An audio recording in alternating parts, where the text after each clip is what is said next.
Hi guys! Welcome back to our channel. In this video, I'm gonna show you how to buy or sell crypto in GCash. Let's begin.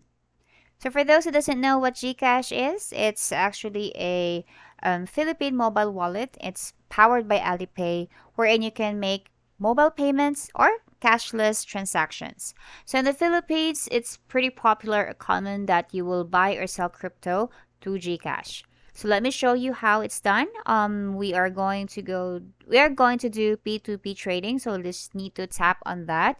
It's normally visible on your dashboard.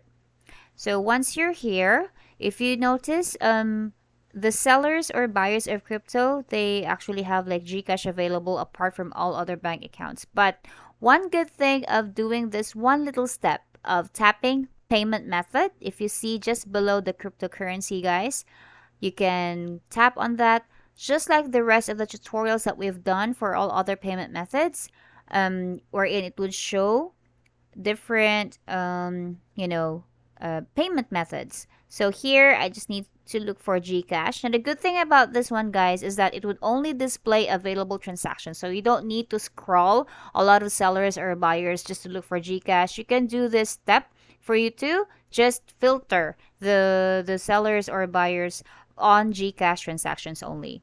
So here we have already, we can see that these are the people who will accept GCash transactions.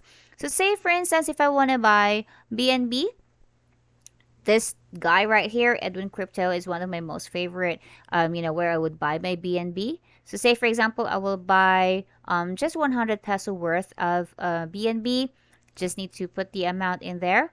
You can either buy through fiat or buy crypto. It's up to you. So when you hit on buy BNB, just like the rest of, other transactions that you do, that, it's not GCash, it's pretty much the same, where you fill in the information that you need to make sure that your transaction is secured when buying or selling cryptocurrency. So there you have it. It's pretty easy to do that in GCash. I hope you learned something today. Please leave a like and thank you for watching. Goodbye.